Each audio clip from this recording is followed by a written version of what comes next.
Hope you're all right and having a great week. I hope God's been with you this week and that it's been going well. Right now it's a Saturday. My mum's birthday is tomorrow and it will be the first birthday I spend without her. So I was actually quite upset about this early on in the week. I called her and I was like, oh, it just feels so weird. I should be home with you. And I was just, thinking about our relationship through the years and how things have changed, and I've realised the progression, or the amount of progression that has taken place in our relationship. I remember maybe I think I was about age 17, where we used to have like clashes all the time, and I just remember feeling like she didn't understand me, that she always thought she was right, and she didn't she was born in a different era, so she didn't get what I was going through. And looking back, that was all complete silliness. Let's just be honest, 95% of the time mums are right, but there are that 5% that they aren't right. And I think that's something we have to realise as kids with mums, is that they are humans too, especially when they're Christian mothers. They are going through character transformation and they are building themselves up in God, and we can't expect them to be perfect parents. My mum and I have always been inseparably close, but as of now, the fact that I live about 5 hours away from her, I feel like we're closer. And it was really strange. I came to university, and whenever something happened to me, or there was a story I wanted to share with someone, or something special happened in the day, I realised that she was always the person that I wanted to tell. She was always the person that I wanted to share everything with. And when I got to university, I feel like I realised that all along my mum had been my best friend, and I didn't even understand that. I didn't even realise that all my life. And sometimes we are so convinced that they're always in the wrong and that it's their fault that they're not understanding the situation, But once you have that cooling off period, you kind of come back to your senses and you look back and you take a different perspective on things. You normally realise that parents in general, but in particular to this video's mums, are always wanting the best for their children, and sometimes it's frustrating for them to see children going in the path that they wouldn't like, and from wisdom of years they are always trying to tell us the best way to do things, and sometimes we just feel like those ways aren't necessary and that they should be different. But with maturity you always see and come to realise that they are right. So this video isn't taking a perspective from the mums or the daughter side, but just sort of through the looking glass, and just trying to see that, maybe if you just had an argument with your mum, or you know what I'm talking about with not getting your mum and not understanding her, just to kind of step back, clear the air, see what God has to say about relationships with parents, and just going with that, and making sure that we honour them in every way that we can. I was looking at the commandments, which is in Exodus 20. I think there is a significance to the chronology of how the commandments are actually given to us. Let me get to number 5, which says you must honour your parents, or honour your mother and father, then you'll have a long full life in the land that the Lord your God is going to give you. I think that honouring your parents is a real priority to God, and I was looking also in Deuteronomy 21, I believe. I'm going to turn it now. 21, and it says in verse 18, dealing with a rebellious son. Suppose a man has a stubborn and rebellious son who does not obey his father or mother, even though they discipline them. In such case, the mother and father must take the sons to the elders. All of the men of his town must stone him to death. In this way you will purge the evil from among you. So we don't necessarily class the sin of, say, disobeying them, answering back to them, as, a big sin. There are other sins in the world, people murder and fornicate, and I'm just answering back to my parents. But post-Jesus and post-New Testament, this was something people got stoned for. And that was a really scary concept to me, because I was thinking I would have been dead ages ago, I'd have been dead years ago. And it made me really ask God for forgiveness, for all those times that I did dishonour those in authority around me and above me. And also in Ephesians 6 verse 2 it says that honouring your father and mother is the first commandment with a promise from God, that he says if you truly do this, then these blessings will come to you, you'll live a long life.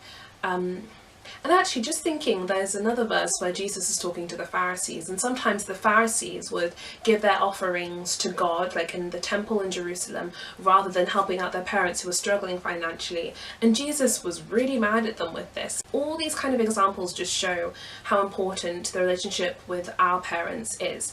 And of course, you have the relationship of Jesus with God. I mean, that's a son to his father, or, you know, children to parents. Jesus shows us the example by always wanting to please his father, always wanting to do the will of his father. In the same way, we should base our relationship with our parents on that. So right now I'm going to give you some practical tips on how to honour God in your relationship with your mum. Okay. So I think the first thing you should do, sometimes to prevent miscommunications and like arguments, try to remember what she says. Now I know this is hard to do, but sometimes there's always that thing. Like for me, she told me for about 7 years to turn off the taps, and I always did turn off the taps, but I wouldn't turn them off really tightly. And funny story, I came to uni, I still hadn't officially learned that lesson from her. One time we had some plumbing problems in the apartment buildings, and I actually ended up flooding my room because I didn't turn off the taps. So yeah, if I had listened to my mum all of those years, I may have prevented a huge room flood. It was really bad.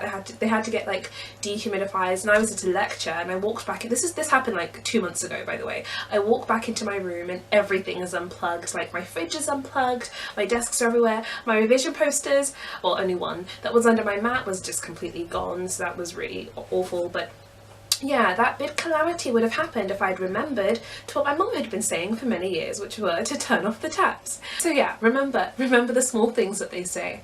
As well as the small things that they say, just remember like the nice things. If your mum says that, you know, all this weekend she really fancies pancakes, then maybe wake up on Saturday morning and instead of snoozing in bed, go and make her some pancakes. You know, you don't have to treat your mum nice just because it's Mother's Day. You need to treat your mum nice just because she's your mum, you know. And like, try to do things that are special for her and make her feel like you appreciate her every day of the year, not just Mother's Day and her birthday. Because that's kind of like, if you think about it with like your relationship with God, sometimes people just go to church on Christmas and Easter just because, oh, it's this day, so I should, you know, be nice to God.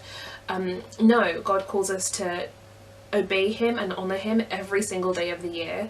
And in the same way, if we want to mirror that relationship with God as to our parents, let's try and do that just all throughout the year. Just make them feel special. Another thing, and this is definitely harder said than done, try not to answer back. Now this is really hard, I know, but if it means that you literally have to bite your tongue and like scrunch up your hands just to make sure, just to remember, or pinch yourself, you know, whatever you have to do. And most importantly, pray in that moment where you feel like there is a point you need to get across and you need to tell your mum how you feel. Just sit back. Okay, God, I feel like I need to answer back, but that would be disobeying her, so please help me not to. So that's also a really good thing to remember. Also, don't be on the defense. When your mum asks you, what are you doing in your room now? Don't answer back like, why should you know? Or something really, really rude like that. Like, just be really calm with her. This is something I've learned over the years. I have quite a soft kind of speaking voice when I'm talking to people. I don't like shouting, so I found that it kind of it dims the potential for an argument to happen, because when you speak in hushed tones, you know, you're less likely to make someone feel like you're angry. So try not to be so kind of snappy at your mum. Just try to speak calmly, and even if she is shouting at you, don't shout back, because that's just gonna, you know, kind of accelerate into a full-blown, fully fledged argument, and we don't want that. Other things, just general things, work hard at the things that she gives you, appreciate the gifts that she gives you. If she gives you something nice for your birthday, or just generally, then like really value that and make her see that her efforts are not being wasted, that the time that she's invested in you, that you are giving that back to her in some way, even if it's just a thank you. Be grateful to the things that she does for you. Wash the dishes, you know, just be a helper in the house. And especially as you grow older, the responsibilities of running the house or taking care of her should really be onto you. She doesn't have to make you breakfast all the time, and she doesn't have to hoover the entire house, even though my mum has a bit of an obsession with hoovering, so she likes to do that. but like make things work. If she's hoovering, make sure you're downstairs in the kitchen, like sorting everything out, doing dinner, making dinner, like, you know. So just like manage the load with her and put time into a relationship with her. If she likes going to like spa massage days, save money and spend special times with her, because those are the memories you'll have as a teenager with your mum that will last forever. And family is the basis of all of society. I think that's why the enemy is really trying to redefine what family is. Family is so important to God. The Bible is based around one big family, starting from Adam all the way to Jesus, you know. I think the most important thing you can do as a Christian girl, not for your mum, but the biggest thing that will make your mum happy as a person, is invest time in your relationship with God. There is a verse in 2 John, and it says that I'm writing to the chosen lady and her children, and he goes down to say, I'm writing, how happy I was to meet some of your children and find them living according to the truth, just as the Father commanded. I don't think there is any greater joy than seeing I can say this for like my younger cousins, like the thing that gives me most joy in life is when I see them, you know, pursuing God passionately, because there is a real sense of life's pursuits met when you know that the people following underneath you have a good relationship with God. That will give your parents the most joy in their lives, especially when, well, obviously when they're Christian parents. That's what's going to make them happy in life. And also remember that as well as being your mums, they are your Christian sisters. We are all going for the same goal together. We are all holding hands. In heaven, you know, they're not really going to be your mums. They're just going to be, we're all just going to be brothers and sisters of Christ. And that is another part, another light on your relationship with your mum. I think the reason why I really focused on relationships with Christian daughters and their mums is because I really feel like there's a stereotype and an expectation for there to be a teen mum clash at some point. And I understand that they exist, and I understand that there is always going to be a miscommunication in relationships, any relationship. But I don't think that it has to be this huge thing that, you know, separates mums and daughters. I mean, what's wrong with being best friends with your mum? That's almost somewhat unheard of, especially as a teenager.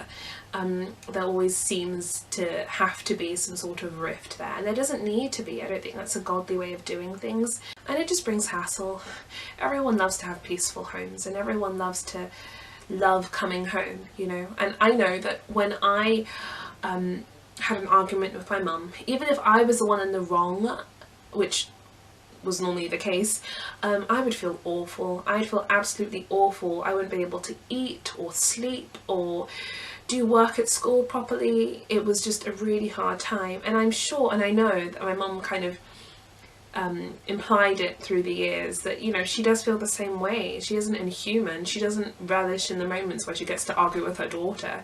It's just an altogether really unfortunate circumstance that has to happen. So let's avoid doing it, and let's try and make our homes as peaceful as possible. Jesus is the Prince of Peace, and where peace is, he can truly reign and be Lord of that environment and Lord of everything, you know, in your life. Let's honour God and worship God by dedicating our relationships with our mums to him and allowing him to help us to be the best daughters that we can be, both to him and to our mums and our parents and just everyone in general. And this isn't something that is easy to do. It is really hard to be able to say no to yourself and to your pride and to what you think is best, and to really just take a step back and listen. I've heard quotes saying that God gave us one mouth and two ears, and that shows that we should do double the amount of listening than we should do speaking. And then, you know, James says that there's such great power in the tongue, and we should be careful, because sometimes when we have arguments, we end up saying things that just shouldn't be said, and it just ends up creating an even bigger gape in a relationship, and, you know, that's never a good thing. There needs to be an open forum where you are able to talk to your mum about everything, because if you don't talk to your mum, you'll end up being like Solomon's son, who took counsel from his friends and ended up separating forever Israel and Judah and literally splitting up a kingdom because he listened to his friends' advice instead of speaking and listening to older people's advice. And that's exactly what our parents are there for. They're there to advise us and guide us in the ways of God, in the ways of the world. and help us to define the two.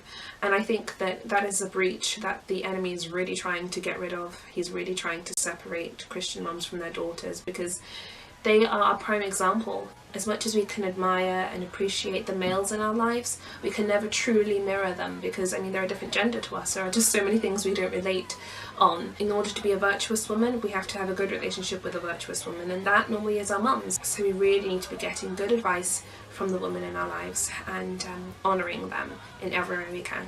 Have a great week, and I'll see you guys soon. Read your Bible and pray every day. Bye bye.